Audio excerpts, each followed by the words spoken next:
Halo, Assalamualaikum warahmatullahi wabarakatuh. Pada video kali ini kita akan mempelajari tentang pergeseran kesetimbangan yang merupakan salah satu pembahasan dari kesetimbangan kimia.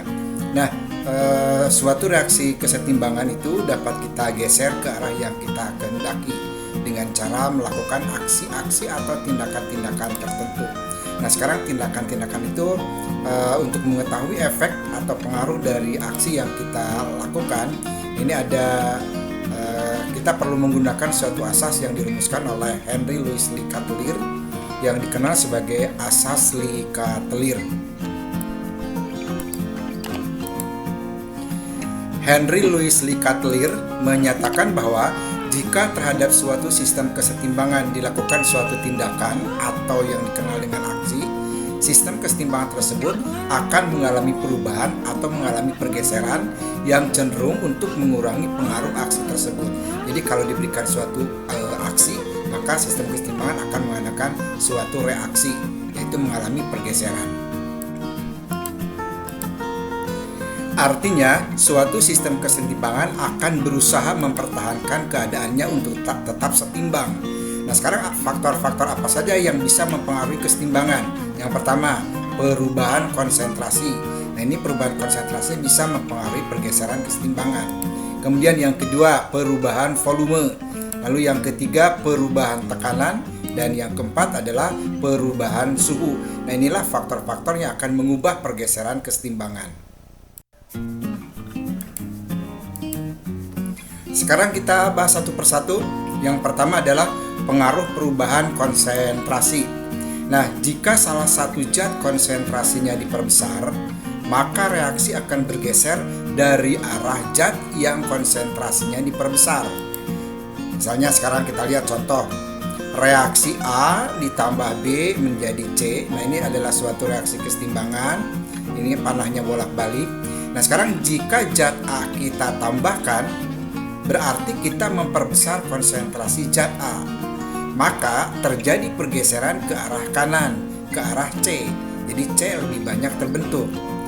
Sebaliknya sekarang, kalau dalam kesetimbangan ini zat C-nya ditambah, maka kesetimbangan akan bergeser ke arah A dan B, atau kesetimbangan akan bergeser ke arah kiri kalau C-nya yang diperbesar. Baik, sekarang kita lanjutkan masih pada reaksi A ditambah B menjadi C.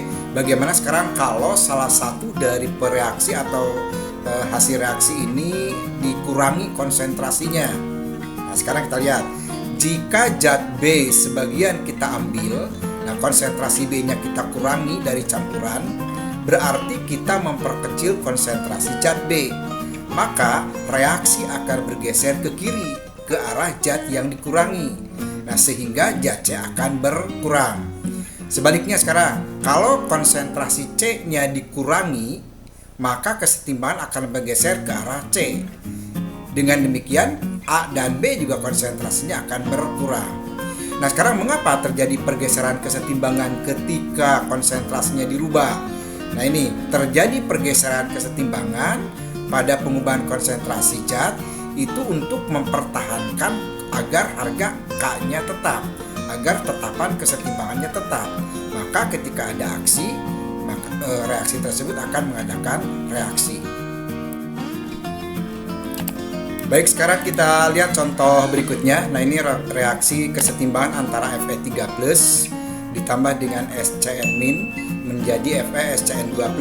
Nah, Fe3+ berwarna kuning, SCN- tak berwarna, sedangkan FeSCN2+ berwarna merah. Nah, ke arah manakah kesetimbangan bergeser bila konsentrasi Fe3+ ditambah?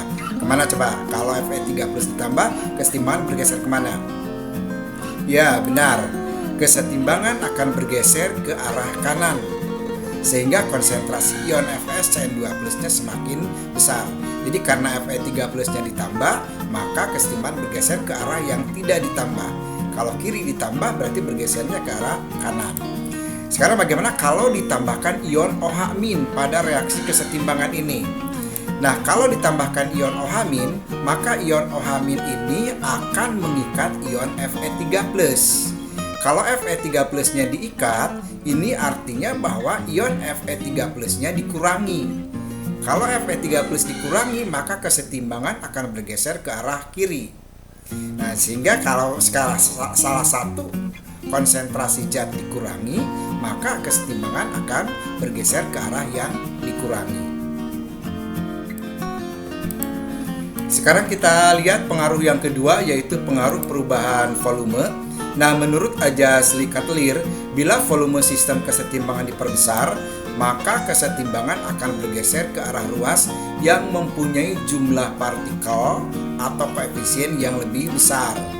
Begitu pula sebaliknya, jika volume sistem diperkecil, maka kesetimbangan akan bergeser ke arah yang jumlah partikelnya yang lebih kecil. Sehingga untuk mengetahui pengaruh perubahan volume, kita harus tahu jumlah koefisien sebelah kiri dan sebelah kanan pada reaksi kesetimbangan tersebut. Contohnya misalnya ini. Nah, di sini pada reaksi ini berarti jumlah koefisien sebelah kirinya adalah 2. Nah, ini koefisiennya 1, ini koefisiennya 1. Saya kalau dijumlahkan sebelah kiri koefisiennya 2.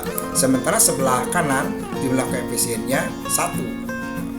Nah, sekarang bagaimana kalau volume diperkecil? Nah, bila volume diperkecil pada reaksi kesetimbangan ini, maka kesetimbangan akan bergeser ke arah kanan, ke arah FeSCN2+. Karena kalau volume diperkecil, maka akan bergeser ke arah yang koefisiennya lebih kecil. Sebaliknya, bila volumenya diperbesar, kesetimbangan akan bergeser ke arah yang koefisiennya lebih besar. Karena di sini koefisien lebih besar sebelah kiri, maka kesetimbangan akan bergeser ke sebelah kiri atau ke Fe3+ dan SCN-. Sekarang kita lihat pada reaksi kesetimbangan berikut. Nah, reaksi antara H2Cl2 menghasilkan 2HCl. Coba sekarang kita amati. Koefisien sebelah kiri itu adalah 2. Ini 1, H2 koefisiennya 1, Cl2 koefisiennya 1. Sehingga di sebelah kiri jumlah koefisiennya 2. Sebelah kanan juga koefisiennya 2. Nah, bagaimana sekarang kalau pada reaksi kesetimbangan ini volume dan tekanannya dirubah atau volumenya dirubah? Misalnya bila volume diperkecil atau diperbesar, ternyata di sini tidak mengalami pergeseran kesetimbangan karena koefisiennya ruas kiri dan ruas kanan sama. Nah, dengan demikian perubahan volume tidak berpengaruh terhadap pergeseran kesetimbangan jika jumlah koefisien sebelah kiri dan sebelah kanan sama. Lalu yang berikutnya, pengaruh yang ketiga adalah pengaruh perubahan tekanan. Nah, perubahan tekanan ini hanya berpengaruh pada reaksi-reaksi yang berfasa gas. Jadi untuk fase padat dan fase cair, pengaruh perubahan tekanan dapat diabaikan atau tidak diperhitungkan. Nah, hukum yang dirumuskan oleh Robert Boyle menyatakan bahwa pada suhu tetap, tekanan gas berbanding terbalik dengan volume gas. Artinya kalau suatu reaksi kesetimbangan tekanannya diperbesar, maka volumenya akan semakin mengecil. Atau sebaliknya, jika tekanan suatu reaksi kesetimbangan itu diperkecil, maka volumenya akan semakin besar. Nah, ini yang disebut dengan hukum Robert Boyle yang menyatakan bahwa pada suhu tetap tekanan gas akan berbanding terbalik dengan volume suatu gas. Oleh karena itu, memperbesar tekanan gas berarti memperkecil volume gas tersebut.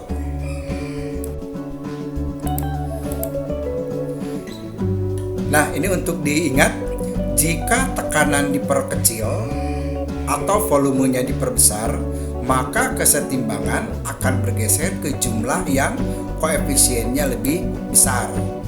Sebaliknya, jika tekanan diperbesar atau volumenya diperkecil, maka akan bergeser ke jumlah koefisien yang lebih kecil. Contohnya seperti ini. Kalau reaksi antara N2 ditambah dengan 3H2 menghasilkan 2NH3, sebelah kiri koefisiennya adalah 4. Jadi ini koefisiennya 1, nitrogen koefisiennya 1, hidrogen koefisiennya 3, sehingga jumlahnya menjadi 4. Sementara sebelah kanan koefisiennya adalah 2. Nah, sekarang bagaimana jika tekanan diperbesar? Nah, kalau tekanan diperbesar, maka akan bergeser ke yang koefisiennya lebih kecil. Berarti di sini kesetimbangan akan bergeser ke arah NH3. Begitu pula sebaliknya. Kalau pada reaksi kesetimbangan ini tekanannya diperkecil, maka kesetimbangan akan bergeser ke arah yang koefisiennya lebih besar, yaitu ke arah N2 dan A2. Baik, berikutnya adalah pengaruh yang keempat atau faktor yang keempat, pengaruh perubahan suhu. Nah, pengaruh suhu ini pada pergeseran kesetimbangan berkaitan dengan reaksi endoterm dan eksoterm. Masih ingat reaksi endoterm? Endoterm adalah reaksi yang menyerap kalor atau yang memerlukan kalor. Sedangkan eksoterm sebaliknya, reaksi yang melepaskan kalor. Nah, sekarang jika suhu dinaikkan, berarti kita menambah kalor atau memberikan kalor. Berarti akan bergeser ke zat yang memerlukan kalor. Berarti ke arah endoterm. Sekali lagi, kalau suhu dinaikkan, berarti akan bergeser ke arah zat yang mengalami reaksi endoterm. Sementara jika suhu diturunkan, maka akan bergeser ke arah zat yang mengeluarkan kalor atau ke arah eksoterm. Baik, sekarang kita lihat contohnya. Reaksi antara N2 dan 3H2 menghasilkan 2NH3. Delta H-nya adalah min 92,2 kJ. Nah, karena delta H-nya negatif, maka reaksi ke arah kanan itu adalah reaksi eksoterm. Berarti melepas kalor, berarti yang kanan adalah eksoterm. Sebaliknya, reaksi ke kiri adalah reaksi endoterm. Sekali lagi, karena delta H-nya negatif, maka yang kanan adalah eksoterm, yang kiri adalah endoterm. Kita lihat contoh yang lain. Misalnya reaksi antara A tambah B menjadi C, delta H-nya misalnya min X kilojoule. Berarti delta H-nya adalah plus X kilojoule. Berarti delta H-nya adalah positif. Nah, karena delta H-nya positif, maka reaksi ke kanan adalah reaksi endoterm. Berarti yang ke arah C adalah endoterm. Sebaliknya, reaksi ke kiri adalah reaksi eksoterm. Jadi yang kanan yang endoterm, yang kiri adalah yang eksoterm. Kita lihat sekarang contohnya. Pada reaksi kesetimbangan 2SO2 tambah O2 menghasilkan 2SO3, delta H-nya adalah plus 45 kilokalori. Berarti yang kanan adalah yang endoterm, betul. Yang kiri adalah yang eksoterm. Nah, sekarang jika suhu diturunkan, kemanakah kesetimbangan bergeser? Kemana kira-kira kalau suhu diturunkan? Ya betul, kalau suhunya diturunkan bergeser ke arah yang eksoterm. Jadi kesetimbangan akan bergeser ke zat yang mengeluarkan kalor atau ke arah eksoterm. Artinya ke arah kiri, ke arah SO2 dan O2. Sebaliknya jika suhu dinaikkan, maka kesetimbangan akan bergeser ke arah yang endoterm, yaitu ke arah SO3. Demikianlah pembahasan kita pada video kali ini tentang pergeseran kesetimbangan sesuai dengan ajas Likatler. Sampai ketemu pada video-video berikutnya.